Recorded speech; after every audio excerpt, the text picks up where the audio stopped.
ఆయన police station లోపలికి వెళ్ళడానికి ప్రయత్నిస్తున్నారు. పోలీసులు అయితే ఆయన్ని ఇక్కడి నుంచి అడ్డుకుంటారు. వివరాలు అయితే ఆయన అడుగుతున్నారు. లోపలికి వెళ్ళడానికి పర్మిషన్ అని చెప్తారు, ఎందుకంటే ఇక్కడ ఉన్నటువంటి సెక్యూరిటీ ప్రాబ్లం కూడా చెప్పారు. సో ఆయన్ని లోపలికి తీసుకెళ్ళడానికి ప్రయత్నాలు చేస్తున్నటువంటి నేపథ్యం అయితే కనపడుతుంది. ఒక్కసారి ఆయన మాట్లాడుతున్నారు, ఒకసారి చూద్దాం.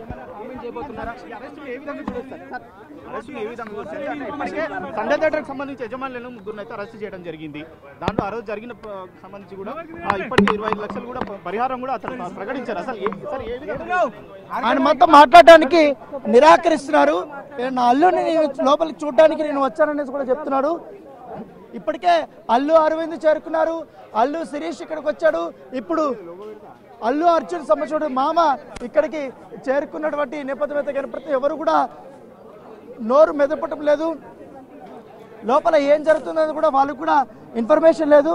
సో కాసేపట్లోనే విచారణ ముగిసిన తర్వాత అల్లు అర్జున్ ఇక్కడి నుంచి కూడా కోర్టుకి తీసుకెళ్లబోతున్నారు. కోర్టులో ఆయన్ని హాజరుపరిచిన తర్వాత ఎన్ని రోజుల పాటు ఆయన్ని రిమాండ్ చేస్తారనేది కూడా మనం చూడాల్సిన అవసరం ఉంది.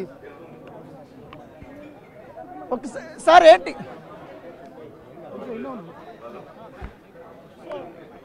అల్లు అర్జున్ మామని లోపలికి అనుమతించడం లేదు. చిక్కడపల్లి పోలీస్ స్టేషన్లోకి అనుమతించకుండా గేట్ దగ్గరే ఆయన్ని ఇక్కడ అడ్డుకున్నారు పోలీసులు.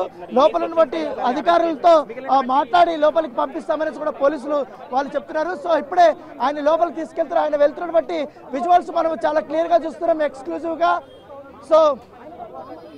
సో ఆయనతో పాటు ఆయన వ్యక్తిగత సహాయకుడిని ఒక్కరిని మాత్రమే లోపలికి తీస్తారు, కానీ ఆయన కూడా బయటకు పంపించేశారు. కేవలం అల్లు అర్జున్ సంబంధించిన వారి మామని మాత్రమే లోపలికి పంపించారు.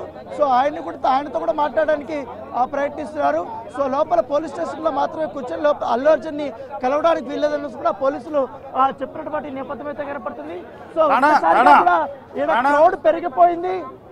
సో అభిమానులంతా కూడా వందలాది మంది ఇక్కడ గుమికూడిన బట్టి చెప్పండి రాణా. ఇప్పుడు మీకున్న సమాచారం ప్రకారం స్టేషన్ బెయిల్ ఇచ్చి పంపించేసే అవకాశం ఉంటుందా, లేకపోతే నాంపల్లి కోర్టులో ప్రవేశపెట్టి రిమాండ్కి పంపించే అవకాశం ఉంటుందా?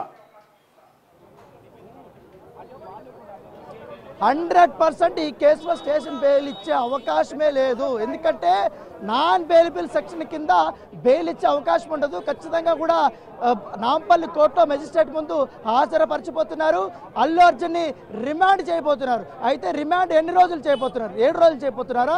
యాజ్ యూజువల్ ప్రొసీజర్ ప్రకారం 14 రోజుల పాటు రిమాండ్ చేయబోతున్నారు అని కూడా మనం చూడాల్సిన అవసరం ఉంది. ఇప్పటికే బిగ్ టీవీ సిపి ఆనంద్ కూడా సంప్రదించినప్పుడు ఆయన అల్లు అర్జున్ యొక్క అరెస్ట్ని అలాగే కోర్టులో హాజరుపరుస్తామనే విషయాన్ని కూడా ఆయన స్పష్టం చేస్తున్నారు. మీ వెనక అల్లు అర్జున్ ఫ్యాన్స్ చాలా పెద్ద ఎత్తున వచ్చినట్టున్నారు. అక్కడ రోడ్డు మొత్తం కూడా బ్లాక్ అయినట్టుంది. ఒకసారి ఫ్యాన్స్ తో ఏమైనా మాట్లాడించే ప్రయత్నం చేస్తారా? ఎస్, వీళ్ళందరూ కూడా కొంతమంది ఇక్కడ స్థానికంగా ఉన్నటువంటి యువత, ఎందుకంటే ఇక్కడ ఇన్స్టిట్యూషన్స్ ఎక్కువ ఉన్నాయి కాబట్టి వారు ఇక్కడ ఏం జరుగుతుందని చూడడానికి వచ్చినటువంటి వారు ఉన్నారు. కూడా ఉన్నారు. వీళ్ళంతా కూడా స్టూడెంట్స్. వీళ్ళందరూ రాణా, ఇక్కడ జరుగుతున్న డిస్కషన్ ఏంటంటే అక్కడ ఉన్నది ఎంత పెద్ద స్టార్ అయినా, ఎంత పెద్ద మంత్రి అయినా, ఎంత పెద్ద పొలిటీషియన్ అయినా, ఎంత పెద్ద వ్యాపారవేత్త అయినా తెలంగాణ పోలీసులు అందరినీ సమానంగానే చూస్తారు. సామాన్యుడైనా సరే, స్టార్ హీరో అయినా సరే సమానమే.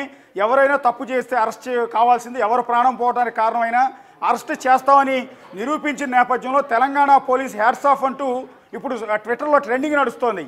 ఏకంగా ట్రెండింగ్లో ఉంది, ప్రజలు హర్షిస్తూ ఉన్నారు. సో అక్కడ ఉన్న పబ్లిక్ అంతా కూడా అల్లు అర్జున్ అరెస్ట్ని ఏ విధంగా చూస్తున్నారు? ఒకసారి మాట్లాడించండి. అల్లు అర్జున్ అరెస్ట్ని పైన అంటే తెలంగాణ పోలీసుల పనితీరుని ఏమంటారు అని.